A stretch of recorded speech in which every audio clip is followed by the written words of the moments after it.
e ter investimento de natureza física.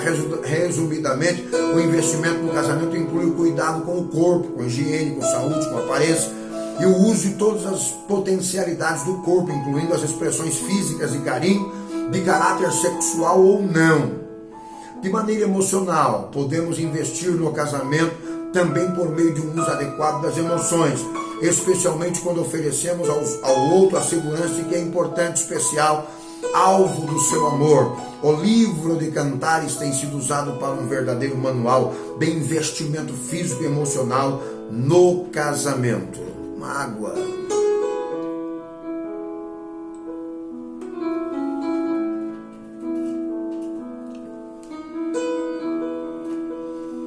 De natureza espiritual, felizes são os casais que oram pelo outro juntos, que leem a Bíblia juntos, que cultuam um culto doméstico juntos e que especialmente são capazes de aplicar os ensinamentos da palavra de Deus e atitudes diárias, que o marido ensine a esposa e a esposa atenda o que o esposo está ensinando dentro do lar.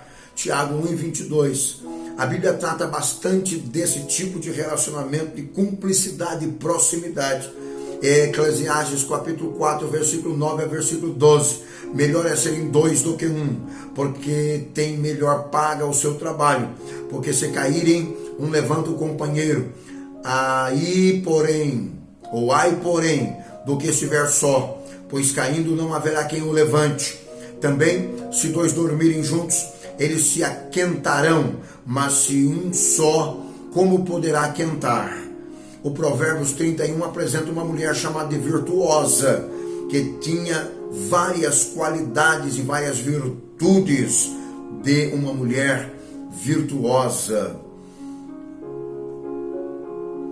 Primeiro, a vida é curta e devemos gozá-la todos com discernimento e alegria, ambos, sempre que é possível na companhia da pessoa em que nós amamos.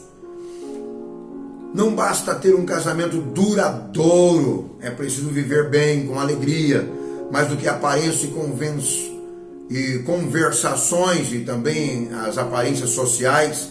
É preciso construir um relacionamento saudável, feliz, de modo que permanecer casado seja um privilégio, uma alegria, e não um dever, não enfadonho, não um verdadeiro inferno. Como ter então um casamento abençoado? Para ter um casamento abençoado é imprescindível que o casal comece pedindo a bênção de Deus.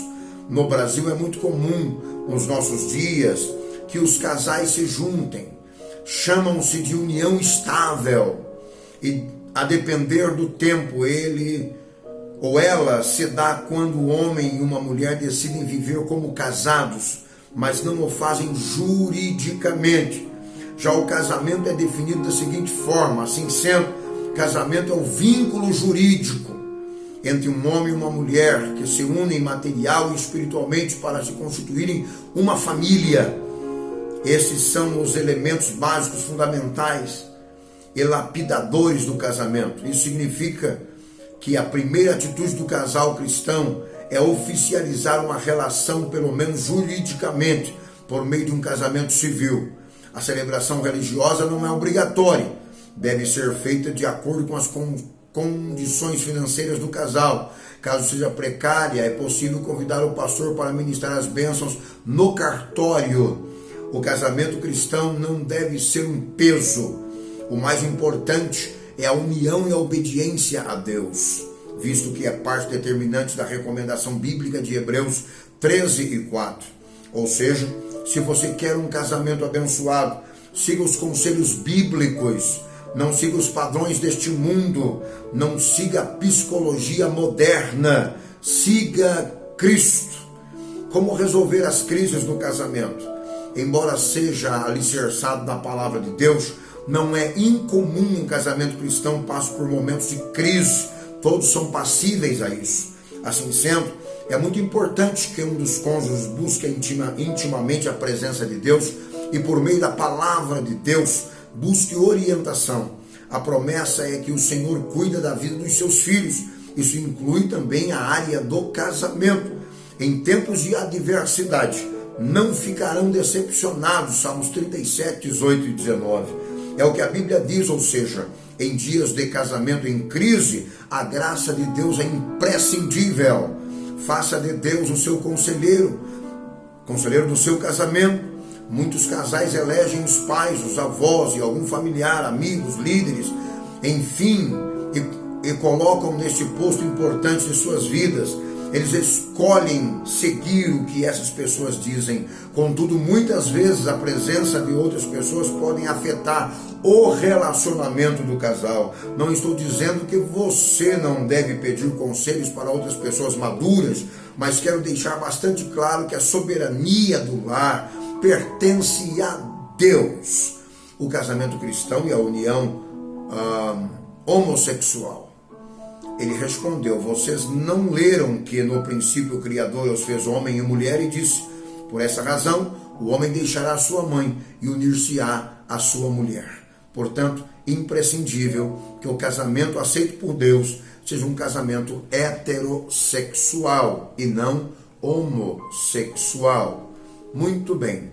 As funções e o propósito de Deus para a família.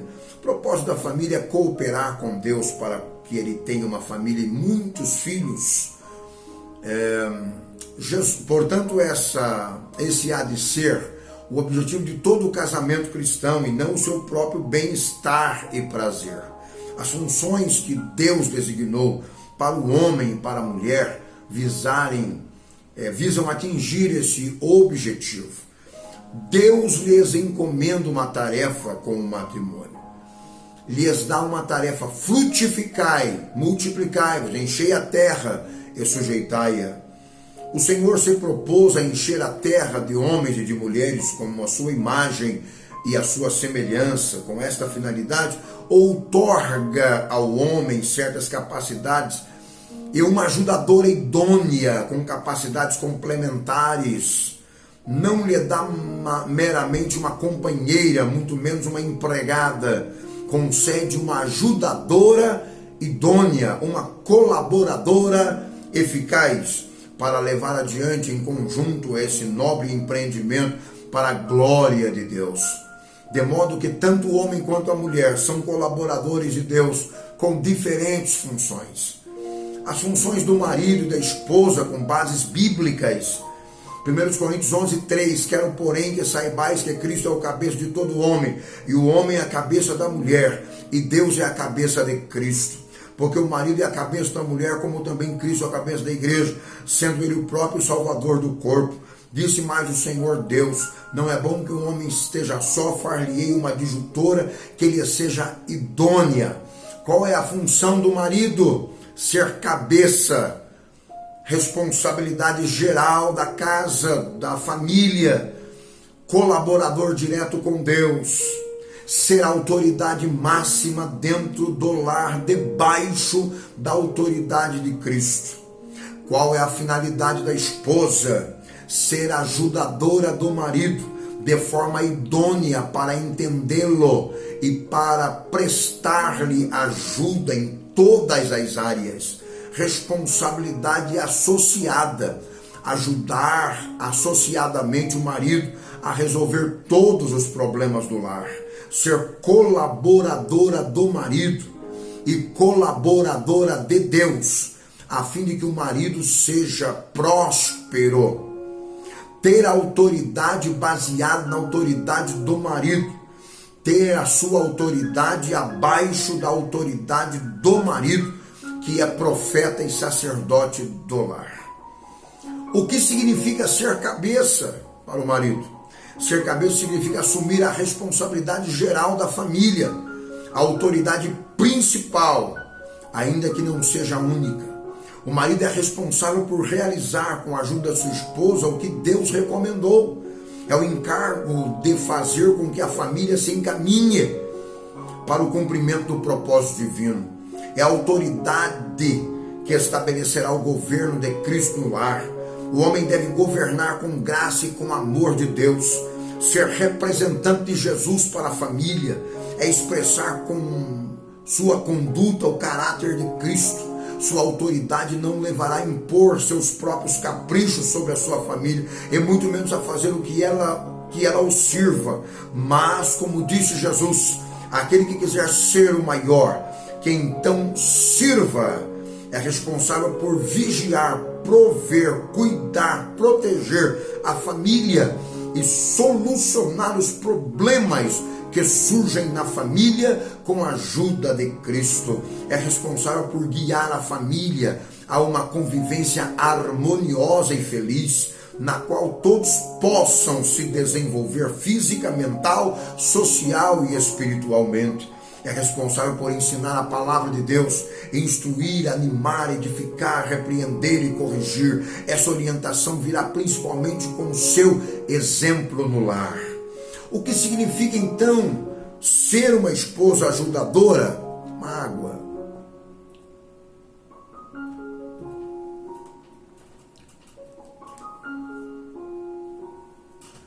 Deus concede ao homem um complemento eficaz e eficiente através da mulher. Alguém como ele, porém diferente. Uma ajudadora idônea, já que o homem em si mesmo é incompleto e incapaz de cumprir o propósito de Deus. Como ele poderia ter filhos e criá-los sozinho? Homem e mulher formam juntos uma unidade completa, com toda a capacidade de se multiplicar e encher a terra. Ser ajudadora idônea significa para a mulher unir-se ao seu marido, ser solidária ao seu marido, investir toda a sua sabedoria em favor de auxiliar o seu marido, capacidade e experiência para alcançar um objetivo, que o objetivo é do seu marido, livre de autoridades independentes, mas a autoridade que ela tiver seja baseada na autoridade do seu marido. Também significa reconhecer que o exercício de autoridade principal compete ao marido. A autoridade que ela tiver será baseada na autoridade do marido. Ela não entra em competição com ele, porque ela sabe que a autoridade é ele. Ela apenas complementa esta autoridade. O homem necessita de ajuda porque é sensível, precisa de alento, compreensão, um sorriso, uma aprovação, um apreço, uma compreensão de sua esposa naquilo que ele realiza. Ser ajudadora idônea significa cumprir satisfatoriamente suas responsabilidades específicas quanto à criação dos filhos, o cuidado de casa e a alimentação da família, etc. Significa ter disposição de ajudar seu marido em tudo, inclusive trabalhando para cooperar com o sustento da família, para completar o valor financeiro da casa. Quando se fizer necessário por causa das dificuldades econômicas, as enfermidades, ausências, separação e morte, então ajude financeiramente para resolver tais problemas. Atitudes indevidas do homem e da mulher. Vamos ver do homem primeiro. Não assumir seu papel como cabeça, seja porque a mulher permite ou simplesmente porque ele seja mais cômodo, é uma saída inaceitável. O marido deve assumir suas funções com toda a responsabilidade, senão sobrecarregará a esposa e ela ficará esmagada sob o peso de tantas obrigações familiares. Não compete a ela tomar as decisões sobre quaisquer questões que envolvem problemas de administração, como dinheiro, como saúde, como disciplina, como vida espiritual dentro da casa. É a responsabilidade dos homens. Alguns homens pensam que sua função se resume apenas em trabalhar fora, trazer o salário no final do mês e dormir. Se fizer isso, a esposa se encarregará de todo o restante. Isso deve ser corrigido imediatamente, porque senão trará um grande desajuste na família. Outro problema sério: mágoa.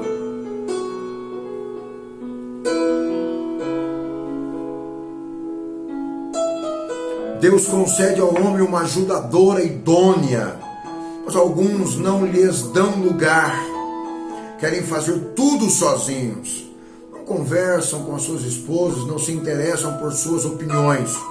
não lhes delegam responsabilidades, não cobram essas responsabilidades a elas. São homens tão assoberbados, tão completos de si mesmos e tão nécios que subestimam e anulam as suas esposas, a valiosa ajudadora que Deus tem lhe dado. A mulher se sente frustrada, amargurada, melancólica e muitas vezes depressiva. É preciso que o homem reconheça as áreas específicas sobre as quais a mulher tem responsabilidade direta, para que ela possa desempenhar suas funções com critérios próprios, criatividades, prazer e quase um toque mágico feminino naquilo que fazem. Usurpar o lugar do marido é um erro da mulher. Alguns extrapolam os limites de suas esferas de responsabilidades. Assumem a liderança da família, anulam os seus maridos, querem dirigir tudo, ter sempre a última palavra, subestimam a opinião do marido, acham que toda a responsabilidade da família é uma responsabilidade delas e não dele, e ele fica sempre no canto. De certa forma, isto é uma sequela de Segunda Guerra Mundial, quando o homem se ausentou da casa por vários anos e a mulher tomou o seu lugar. A guerra terminou, os homens voltaram, mas algumas mulheres não souberam devolver os postos para os seus maridos. A mulher não foi projetada por Deus para suportar semelhante carga, não apenas porque arruina seu marido e viola a lei de Deus, mas também porque sobrecarrega e atrapalha a si mesma. Seus nervos se alteram, já que sempre vive tensa, não sabe confiar em seu marido, relaxar e descansar em Deus. Depois de alguns anos, sua saúde fica abalada, não conhece o repouso trazido pela submissão e muitas vezes reage quando já é tarde demais. Com sua atitude, acabou formando um marido incapaz de governar o lar. Tudo isso resulta em um casamento infeliz e filhos criados com mau exemplo dentro do lar, que voltarão a repetir a história pregressa, e à frente os lares dos seus filhos serão iguais. Outro problema, ser independente do marido.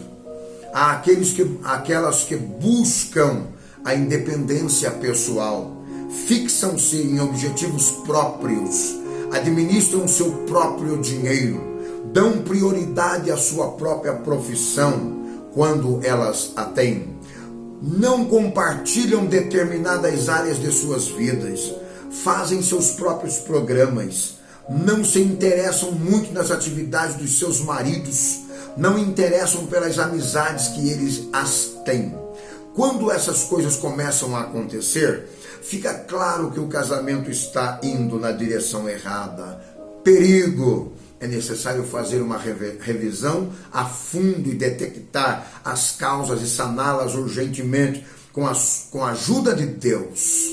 O casamento é uma unidade total, os dois são uma só carne. As responsabilidades específicas do homem: governar o lar, 1 Timóteo 3, 4 a 12. Trabalhar para prover o sustento da família. O homem é o principal responsável por sustentar a sua casa, amparar, proteger, cuidar, sustentar. Efésios 5, 29. Quando Deus chama as viúvas de desamparadas, porque lhes faltaram a cobertura do homem dentro do lar, Salmo 58, 5 a 6. Assumir um papel preponderante na formação dos filhos homens, especialmente na idade de 8 a 10 anos. Afirmar os valores da sua masculinidade, ensinar habilidades a eles, trabalhos manuais, profissões e etc. Dar a eles formação comercial, iniciá-los nos negócios, praticar esportes com eles, dar a eles educação sexual, falar a respeito, assumir a responsabilidade principal em relação à disciplina desses filhos homens, ser sacerdote da família, ser líder espiritual da família, ensinar, guiar, edificar a família no Senhor e ocupar cargos de liderança na igreja. 1 Timóteo 2:11 a 14. Responsabilidades da esposa, da mulher: ocupar-se com mais dedicação da criação de filhos. Ser mãe é o mais alto ofício dado por Deus. Mesmo biologicamente, Deus fez com que os filhos fossem dependentes mais da mulher e não dos homens. Atender a família, cuidar de sua alimentação, cuidar das suas roupas, cooperar para melhorar as finanças da família, à medida que seja necessário e viável, na medida do possível, evitar ausentar-se do lar para trabalhar, de preferência trabalhar dentro de casa, cuidar da formação integral de suas filhas, ensinar-lhes desde a mais tenra idade tudo do que diz respeito à sua feminilidade, educação sexual, moda, comportamento social, tarefas domésticas, habilidades manuais, comportamento com o sexo oposto e etc. Ensinar as sagradas escrituras aos seus filhos. Timóteo, sendo muito jovem, pôde ser ministro de Deus, porque desde menino tinha sido ensinado por sua mãe e por sua avó. Ensinar as mais jovens como desempenhar seu papel de esposas e de mães. E as responsabilidades conjuntas. Obviamente, há muitas áreas de responsabilidades compartilhadas por ambos os cônjuges: planejamento familiar, administração das finanças, aquisição de novos bens, educação de filhos, cuidado com a vida espiritual, formação do caráter, bons hábitos, apoio e controle dos seus estudos, cuidado com a saúde, recreação, realização na obra de Deus, cuidado das necessidades prioritárias. Para um bom desempenho, nossas áreas de atuação conjunta é necessário ter uma boa comunicação, dialogar com respeito à amabilidade, compreender, a valorizar o ponto de vista do outro. A mulher é mais intuitiva, o homem é mais analítico, mas as duas personalidades juntas resolvem problemas. Ocupação do homem e da mulher. De modo geral, o homem ocupa a maior parte do seu dia trabalhando para prover o sustento da sua casa, e a mulher ocupa o seu tempo na criação de filhos e nas áreas domésticas. Enquanto o casal não tem filhos, a mulher tem maior liberdade para ausentar-se de casa para trabalhar e cooperar nas finanças. Mas quando se tornam mães, seu lugar é no lar. A maternidade é o alto ofício dado por Deus e ela deve se consagrar a essa nobre tarefa para criar os seus filhos para Deus. Se for necessário ajudar financeiramente na medida do